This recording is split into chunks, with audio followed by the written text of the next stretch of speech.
Divya Himachal TV में आपका स्वागत है। आप देख रहे हैं आज दोपहर हिमाचल। आइए शुरुआत करते हैं दोपहर तक की कुछ चुनिंदा खबरों से। खतरे के निशान से 17 फीट दूर है पौंग का पानी। हर रोज हो रही बारिश से बढ़ता जा रहा जल स्तर। प्रणब दा को मंडे का नमन। कांग्रेस ने गांधी भवन में दी श्रद्धांजलि।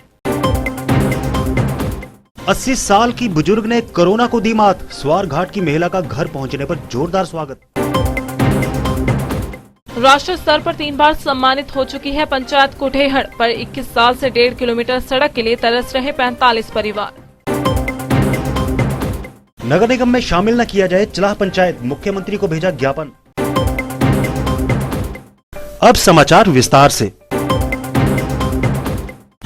कुछ दिन से हो रही भारी बारिश के कारण अंतर्राष्ट्रीय ख्याति प्राप्त पौंग झील का जल स्तर लगातार बढ़ता जा रहा है। 1 सितंबर 2020 तक झील में जल स्तर लगभग 1373 फीट तक पहुंच गया, जो कि अब खतरे के निशान से मात्र 17 फीट दूर है।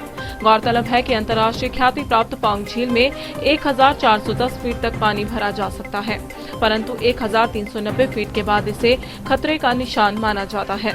यद्यपि इस वर्ष प्रदेश में बारिश कम हुई है, जिस कारण झील में पानी का जल स्तर धीरे धीरे बढ़ रहा है तथा आशा है कि आने वाले 2-4 दिन में प्रदेश के इस भाग में मानसून अगर रफ्तार पकड़ता है तो झील में पानी का जल स्तर जल्द ही 1390 फीट तक पहुंच जाएगा। जो ही झील में पानी का जल स्तर बढ़ना शुरू हो जाता है, इसके आसपास बसे हुए लोगों के लिए परेशानियां बढ़नी शुरू हो जाती हैं। पानी का जल स्तर बढ़ जाने के कारण कुछ क्षेत्रों में लोगों द्वारा बनाए गए संपर्क मार्ग भी पानी में डूब जाने शुरू हो जाते हैं, जिस कारण लोगों को आने जाने में भारी परेशानी का सामना करना पड़ता है।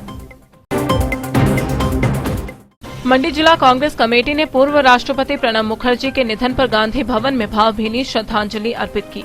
हिमाचल प्रदेश कांग्रेस कमेटी के महासचिव चेतराम ठाकुर ने कहा कि समस्त जिला कांग्रेस पार्टी उनके निधन पर भावभीनी श्रद्धांजलि अर्पित करते हैं और भगवान उनके परिवार को दुख सहन करने का हौसला दे, ऐसी कामना करते हैं। उन्होंने कहा कि प्रणब मुखर्जी 7 बार कांग्रेस के सांसद रहे हैं और उसके बाद वह देश के 13वें राष्ट्रपति भी रहे। उनके निधन पर विभिन्न हस्तियों ने दुख जताया है। वहीं जिला कांग्रेस कमेटी भी पूर्व राष्ट्रपति प्रणब मुखर्जी के निधन पर शोक व्यक्त करती है।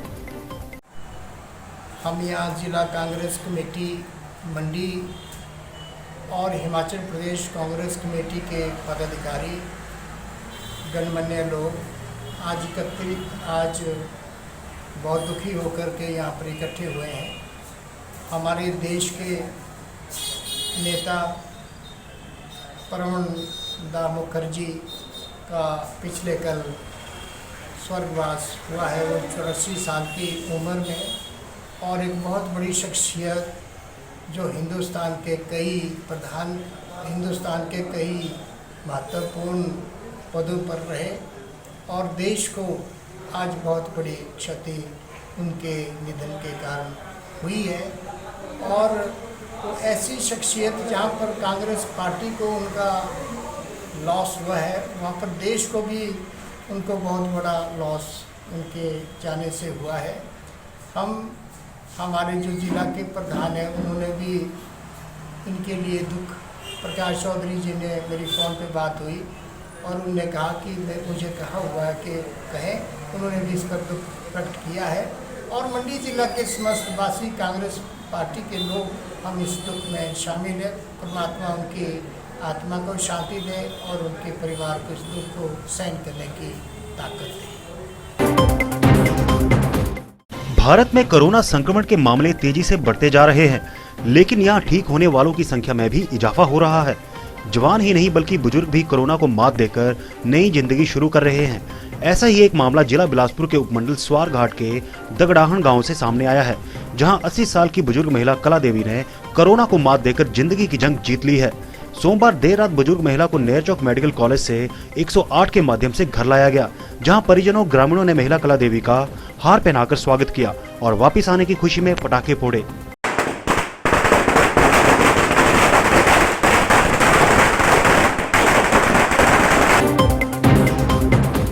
हिमाचल प्रदेश के सबसे बड़े जिला कांगड़ा के नगरोटा सूर्या की कुठेहड़ पंचायत को राष्ट्रीय स्तर पर 3 बार अवार्ड मिल चुके हैं, लेकिन पंचायत के निवासियों का कहना है कि पिछले 21 वर्षों से 40 से 45 के करीब परिवारों के लिए 1.5 किलोमीटर सड़क का निर्माण नहीं हो पा रहा है। इस कारण बीमारी, दुर्घटना, घर के कामों और अन्य कई प्रकार की परेशानियां उन्हें झेलनी पड़ती हैं। उन्होंने इस संबंध में कई बार शिकायत भी दी है, लेकिन कोई कार्रवाई नहीं हुई। इस बार गाँव वासियों ने पंचायत चुनावों का पूरी तरह से बहिष्कार करने का ऐलान कर दिया है और इस संबंध में उपायुक्त कांगड़ा राकेश प्रजापति को ज्ञापन भी सौंपा है, जिसमें उन्होंने गांव को सड़क न बनने पर चुनावों का बहिष्कार करने की बात कही है। और क्या समस्या है? मेरा नाम ईश्वर है, कुठेड़ से आया हूँ, वार्ड नंबर 2 से। समस्या क्या है? समस्या हमारी ये कि हम काफ़ी सालों से पीछे पड़ रहे प्रधान जी के, एमएलए साहब के, कि हमें रास्ता दो पक्का, हमें सड़क दीजिए। हमने सड़क के लिए भी काफ़ी बार उनको बोला, इवन कि हमने एफिडेविट भी दे दिए कि हमें कोई ऑब्जेक्शन नहीं है अपनी सड़क के, मतलब अपनी ज़मीन पे सड़क बनवाने के लिए। लेकिन उसके बावजूद भी देखा होगा, मैंने आपको लास्ट टाइम ही कहा था कि सिर्फ एक दिन के लिए जेसीबी चली थी। लेकिन अभी मैंने चेक किया मनरेगा की वेबसाइट पे, तो यहाँ तो सारा कुछ घोटाला ही है। ये मैंने मनरेगा की वेबसाइट से निकाला, तो यहाँ पे मई मंथ से काम हो रहा है। ये आप देख सकते हैं, ये सारा इसमें है, 8 पेज का है ये। तो एक्चुअल में काम कुछ नहीं हो, उसकी मैंने ये फ़ोटो भी आपको दिखाता हूँ, ये मैंने नीचे बनाई हुई है फ़ोटो। तो ये भी अभी तक इसके ऊपर भी कोई सुनवाई नहीं हो रही है। दूसरा रहा सड़क के ऊपर, तो सड़क के ऊपर भी कोई काम नहीं हो रहा। प्रधान जी कह रहे कि हम कर देंगे, लेकिन कर कुछ नहीं रहे। अभी उनकी कल ही एक स्टेटमेंट सुनने को आई है प्रधान जी की कि ये तो लोग गांव वाले तो मेरे से एक बार भी पूछने नहीं आए कि आज ये सड़क क्यों नहीं बना रहे हो। तो मैं ये भी कहना चाहता हूँ कि इतने साल से हम बोल रहे हैं उन्हें कि भाई बना दो। इवन कि हमने लिखित में भी दिया उन्हें कई बार कि करो कुछ, पर नहीं किया। तो अब वो कह रहे कि नहीं, मुझे तो लिखित में कुछ दिया ही नहीं है। तो ये कौन सी नॉनसेंस वाली बात आ गई कि हमने कुछ दिया ही नहीं है। दूसरी बात, चलो ठीक है, मान भी लिया कि हमने नहीं दिया, लेकिन उनको नहीं दिख रहा 20-30 सालों से कि वहाँ पे भाई सड़क ही नहीं है, रास्ता ही नहीं है। तो और सबसे बड़ी बात ये कि ये वार्ड नंबर उन्हीं की ही घर के पास में आता है, ये हमारे ही वार्ड में आता है प्रधान जी का घर। तो इसके ऊपर थोड़ा आपसे मेरे से गुजारिश है मीडिया वालों से कि इसके ऊपर कुछ आप मुद्दा उठाइए। आज आप डीसी कांगड़ा से मिलने पहुंचे हैं, प्रधान की शिकायत को लेके आए कि अपनी समस्या लेके आए? देखिए, प्रधान की शिकायत से मुझे तो मेन चाहिए सड़क और रास्ता। अब डीसी साहब क्या करते हैं, प्रधान के ऊपर एक्शन लेते हैं या हमारे इसके ऊपर मतलब जो काम नहीं हो रहा उसके ऊपर एक्शन लेते हैं, वो उनके ऊपर है। लेकिन हमें तो एंड ऑफ द डे हमें तो सिर्फ सड़क और रास्ता चाहिए। डीसी साहब ने क्या आश्वासन दिया? डीसी साहब से अभी मिलना है, वो भी मीटिंग में है, बिजी हैं, इसलिए वो कह रहे कि आप थोड़ा पूर्ण बहिष्कार करना पड़ेगा चुनाव। कौन से चुनाव? ये पंचायती चुनाव। जी, अगर पंचायती चुनाव तक भी नहीं हुआ तो फिर हम जो अभी जो नेक्स्ट इलेक्शन आएंगे उसमें हम बहिष्कार। सर, पर्टिकुलर एक ही पंचायत के प्रधान के लिए शिकायत लेकर आए हैं या फिर सभी जो है सभी पहले जो रह चुके प्रधान हैं उनके खिलाफ भी शिकायत है? देखिए, मैं इसके लिए कुछ नहीं कह सकता, क्योंकि देखो मैं तो मुद्दा लेके आया पिछले 20-25 साल का। अब इसमें कौन कौन प्रधान आते हैं या नहीं आते, तो वो तो अब हमारे प्रशासन साहब जो हमारे डीसी साहब वो जो करेंगे वो उसी के हिसाब से हम ये बात जान। बल्कि ग्राम पंचायत चलाह का एक प्रतिनिधि मंडल एडीसी मंडी जतिन लाल से मिला और उनकी पंचायत को नगर निगम में शामिल न करने को लेकर मुख्यमंत्री को ज्ञापन प्रेषित किया।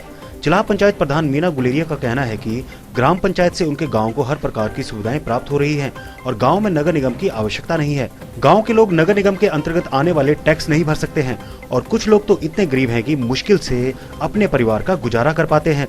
वहीं ग्रामीणों का कहना है कि यदि उनकी पंचायत को नगर निगम में शामिल कर दिया जाता है तो उन्हें हर छोटे बड़े कामों के लिए शहर जाकर नगर निगम के चक्कर काटने पड़ेंगे। ग्रामीणों ने मुख्यमंत्री जयराम ठाकुर से मांग की है कि उनकी पंचायत को नगर निगम में न शामिल किया जाए ताकि गांव के गरीब परिवारों को बाद में असुविधा का सामना न करना पड़े। ग्राम बंगला के सरकार द्वारा चलाए गए अभियान के अनुसार नगर निगम बनाने के लिए पंचायत चलाह इसका घोर विरोध करती है, क्योंकि हिंदुस्तान कृषि प्रधान देश है। इसी तरह से हमारा पंचायत क्षेत्र जो है ग्रामीण क्षेत्र होने के नाते कृषि का कार्य सबसे ज़्यादा होता है।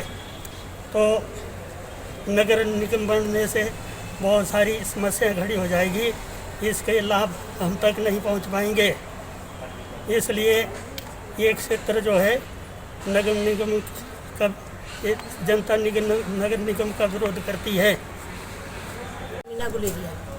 आज हमारे ग्राम पंचायत चलाह के प्रतिनिधि मंडल उपायुक्त महोदय से मिले। हमारी ग्राम पंचायत का राजस्व मुहार बगला, चलाह, गुटकर, ओटा को नगर निगम में जोड़ा जा रहा है। हमने इसका विरोध की। हमारी पंचायत के इन मुहालों को ग्रामीण क्षेत्र में ही रहने दीजिए। इससे पहले भी हमने इसका विरोध किया है। नगर निगम में जाने से हमें बहुत सी मुश्किलों का सामना करना पड़ेगा।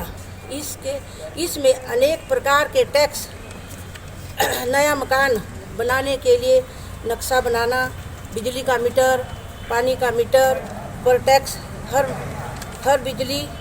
हम माननीय लोकप्रिय मुख्यमंत्री श्री जयराम ठाकुर से निवेदन करते हैं कि हमारी पंचायत क्षेत्रों को नगर निगम में नहीं मिलाया जाए।